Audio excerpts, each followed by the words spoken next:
नमस्कार दोस्तों, study with ज्ञान प्रकाश के दैनिक रोजगार समाचार सेशन में आप सभी का बहुत बहुत स्वागत है। तारीख है आज की 3 अप्रैल। तो आइए शुरू करते हैं आज के दैनिक रोजगार समाचार। और जैसा कि आप देख रहे होंगे अपने आसपास, यूपी में कोरोना के जो मामले हैं, हालांकि पूरे भारत में बढ़ रहे हैं, लेकिन यूपी में इस बार जो मामले हैं वो बहुत ही तेज़ी से बढ़ रहे हैं।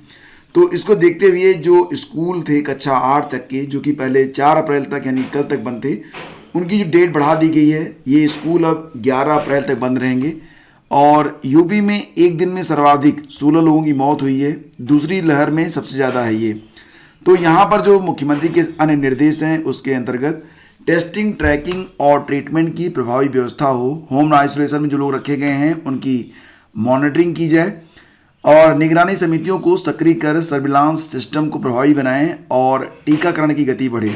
वैक्सीन की बर्बादी हर हाल में रोकी जाए। फिलहाल फ्रेंड्स, खबर ये भी है कि हाई कोर्ट में 9 तक नहीं बैठेंगे रेगुलर बेंच।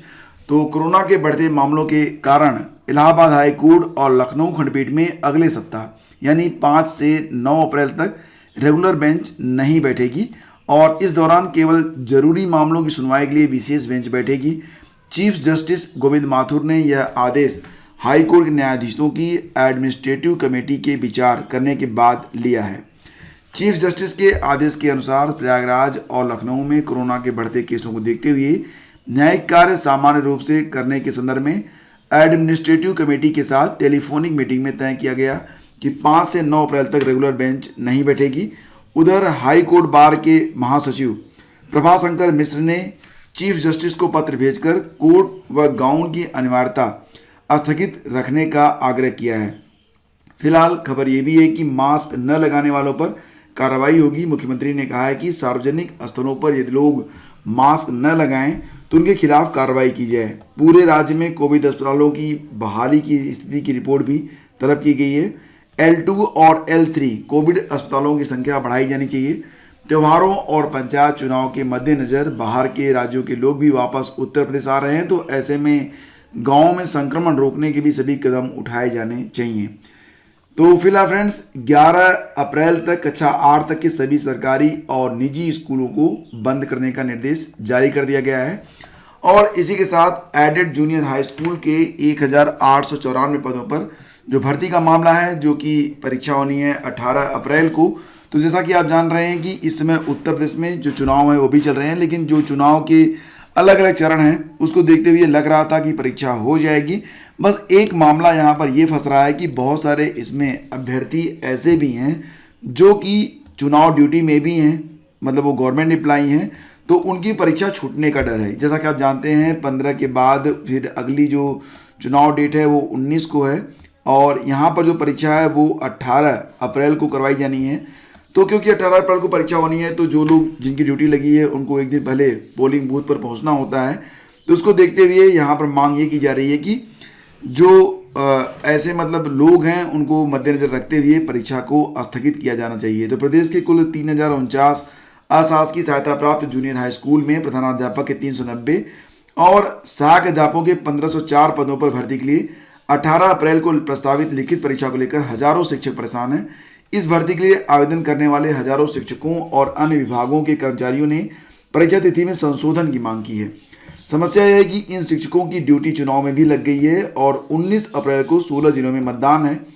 तो इसके लिए एक पोलिंग पार्टियों के साथ 18 अप्रैल को आवेदन करने वाले शिक्षकों और सरकारी कर्मचारियों को भी रवाना होना है। तो इस स्थिति में हजारों आवेदक परेशान हैं कि पेपर दें या चुनाव ड्यूटी करें। तो शिक्षकों और प्रतियोगी छात्रों का कहना है कि जिन जिलों में चुनाव हैं वहां के शिक्षकों को परीक्षा से वंचित होना पड़ सकता है।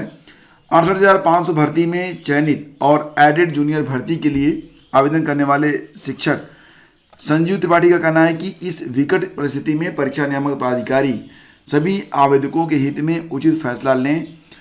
अब यहाँ पर जो मामला है उसमें सचिव परीक्षा नियामक प्राधिकारी अनिल भूषण त्रिपाठी का कहना है कि परीक्षा तिथि में संशोधन के संबंध में कोई प्रार्थना पत्र उन्हें नहीं मिला है। गौरतलब है कि इस भर्ती के लिए कुल 3.25 लाख से अधिक अभ्यर्थियों ने आवेदन किया है। तो फिलहाल अभी परीक्षा के टलने की कोई सूचना नहीं है, जैसा कि आप यहाँ पर देख रहे हैं। और अगर परीक्षा टलती भी है तो देखिए, आपको मैं यही कहूँगा कि आप अपनी तैयारी करते रहें। परीक्षा के टलने की संभावना बहुत ही कम हो सकता है कि ऐसे जो अभ्यर्थी हैं उनको एक अलग डेट पर परीक्षा के लिए बुलाया जाए या फिर न भी बुलाया जाए। जो कुछ भी है, जब तक कंफर्म न्यूज़ नहीं आती है, समय क्योंकि बहुत कम बचा हुआ है, जैसे ही आप डाइवर्ट होंगे अपना ही नुकसान कर बैठेंगे। तो ऑल ओवर मैं यही कहना चाहूँगा कि जब तक आपको कंफर्म न्यूज़ नहीं मिलती है स्टडी विद ज्ञान प्रकाश यूट्यूब चैनल से, तब तक आप अपनी स्टडी को लगातार और मेहनत से करते रहें। तो यहाँ पर वेबसाइट में गड़बड़ी से फंसे आवेदन तो अशासकीय सहायता प्राप्त महाविद्यालयों में जो असिस्टेंट प्रोफेसर के लिए आवेदन चल रहे हैं, 2003 पद हैं यहाँ पर। तो यहाँ पर भर्ती के लिए वेबसाइट में गड़बड़ी के कारण आवेदन फंस जा रहे हैं, अभ्यर्थियों को दिक्कत हो रही है। कुछ अभ्यर्थियों ने वेबसाइट में गड़बड़ी की शिकायत उत्तर प्रदेश उच्चतर शिक्षा सेवा आयोग में भी दर्ज करवाई है। तो आप अगर आपने अभी तक आवेदन नहीं किया है तो कर लीजिए, क्योंकि अब वक्त बहुत कम बचा हुआ है। पढ़ाई के वक्त शिक्षकों से न कराएं दूसरे काम, ये कोर्ट का कहना है। इलाहाबाद हाईकोर्ट ने महानिदेशक बेसिक शिक्षा के अध्यापकों से अध्यापन कार्य ही ले जाने का निर्देश दिया है। कोर्ट ने कहा कि राज्य के लिए अतिरिक्त कार्य लेना जरूरी हो तो वह अध्यापन कार्य को प्रभावित किए बगैर ही लिया जाए। इसी साथ कोर्ट ने खेल, स्काउट आदि कार्य के लिए प्रतिनियुक्त पर जो मतलब भेजे गए हैं टीचर्स, उनको मूल पद पर यानी कि अध्यापन कार्य के लिए वापस बुलाने के आदेश को सख्ती से लागू करने का निर्देश देते हुए कहा है कि अध्यापकों को गैर शैक्षिक कार्य न लेने के तत्काल निर्देश दिए जाएं। तो कोर्ट ने महानिदेशक बेसिक शिक्षा के प्रतिनियुक्ति पर भेजे गए सभी अध्यापकों को उनके मूल पद पर भेजने के सभी बेसिक शिक्षा अधिकारियों को जारी आदेश पर हस्तक्षेप करने से इनकार कर दिया और कहा कि अध्यापकों से अध्यापन के सिवाय अन्य कार्य न लिया जाए। जिस पद पर उनकी नियुक्ति की गई है उनसे वही कार्य लिया जाए। कोर्ट ने स्पष्ट किया कि प्राथमिक कर्तव्य अध्यापन कार्य के बाद ही जरूरी होने पर उनसे अतिरिक्त कार्य लिया जाए। यह आदेश न्यायमूर्ति अश्विनी कुमार मिश्र ने चंदौली के प्राइमरी स्कूल के प्रधानाध्यापक विवेकानंद दुबे की याचिका पर दिया है। और विश्वविद्यालय, कॉलेज, स्कूल, कोचिंग संस्थानों में प्रयागराज में आज से अगले आदेश तक ऑनलाइन जो कक्षाएं होंगी वो चलेंगी। और यहाँ पर कोरोना के बढ़ते संक्रमण को देखते हुए जिला प्रशासन ने शुक्रवार देर रात गाइडलाइन जारी की है और इसके तहत विश्वविद्यालय सहित सभी महाविद्यालय, स्कूल, कोचिंग संस्थाओं और प्रशिक्षण संस्थाओं में शनिवार से केवल ऑनलाइन कक्षाओं का संचालन किया जाएगा। शासन प्रशासन के अगले आदेश तक सभी शिक्षण संस्थाओं में ऑनलाइन व्यवस्था लागू रहेगी। और शासन ने गुरुवार को यह आदेश दिया था कि जिले में कोरोना संक्रमण को देखते हुए विश्वविद्यालय सहित महाविद्यालयों में भी कक्षाओं के संचालन के बारे में जिला अधिकारी निर्णय ले सकते हैं। पिछले 3 दिनों में कोरोना के संक्रमितों की संख्या में चिंताजनक वृद्धि हुई है, जिसको देखते हुए ये निर्णय लिया गया कि अब अगले आदेश तक के लिए सभी जो कक्षाएं होंगी वो ऑनलाइन रहेंगी, चाहे वो कोचिंग की कक्षाएं हों, चाहे वो स्कूल कॉलेज हों या फिर विश्वविद्यालय की कक्षाएं हों। और ज़रूरी ये है कि छात्र छात्राओं और स्टाफ के बीच 6 फीट की दूरी होनी चाहिए। तो यहाँ पर जहाँ पर परीक्षाओं का संचालन हो रहा है वहाँ के बारे में कहा गया कि प्रायोगिक परीक्षाएं जहाँ पर हो रही हैं वहाँ पर छात्र छात्राओं और स्टाफ के बीच 6 फीट की दूरी, मास्क, सैनिटाइजर आदि का प्रबंध होना चाहिए। किसी भी दशा में कोरोना गाइडलाइन को लेकर जारी की गई गाइडलाइन का उल्लंघन नहीं होना चाहिए। और कोरोना के बढ़ते केसों के कारण इलाहाबाद हाईकोर्ट और इसकी लखनऊ खंडपीठ में अगले सप्ताह कोरोना काल की व्यवस्था लागू रहेगी, यानी केवल जरूरी मामलों की सुनवाई। और उसके लिए अर्जेंसी अर्जी, ई फाइलिंग, मैनुअली फाइलिंग, परिसर के बाहर काउंटरों से अंदर वकीलों के चैम्बरों में ताला, बिना कोट और गाउन के वकील, उन्हें भी परिसर में प्रवेश तभी जब उनका केस लगा हो और ई पास हो। तो ये पूरी व्यवस्था जो पिछले वर्ष थी वो फिर से लागू कर दी गई है। 5 से 9 अप्रैल तक के सप्ताह के लिए जारी व्यवस्था के अनुसार जमानत अर्जी, बंदी प्रत्यक्षीकरण, गिरफ्तारी पर रोक आदि मामलों की सुनवाई के लिए अर्जेंसी अर्जी, फ्रेश और दाखिल हो चुके मामलों में जरूरत नहीं होगी। सिविल के मामलों में अर्जेंसी अर्जी जरूरी रहेगी। परिसर में उन्हीं वकीलों को ई पास से प्रवेश मिलेगा जिनका केस कोर्ट में लगा होगा। न्यायाधीशों और अधिवक्ताओं के लिए निर्धारित परिधान में अगले आदेश तक छूट रहेगी। वादकारियों और मुंशियों का परिसर में प्रवेश प्रतिबंधित रहेगा।